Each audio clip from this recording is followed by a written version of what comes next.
Hi there, unless you're new, then welcome. Let me give you a sentence. The sentence is less is more. Sounds impossible, right? Less কি করে more হয়?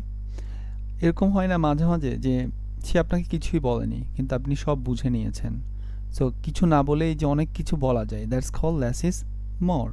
And that's called paradox, a statement that seems wrong but actually true. Like Shakespeare said, I must be cruel to be kind. মানে আপনাকে মাঝে মাঝে কঠোর হতে হবে ভালো কিছু পাওয়ার জন্য। Or the more you learn, the less you know. মানে আপনি যত পড়বেন, যত জানবেন, তত আপনার কাছে মনে হবে আপনি কিছুই জানেন না। রাইট?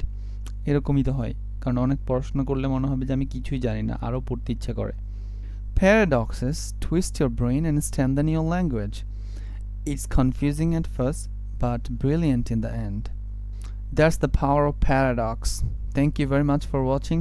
Happy learning.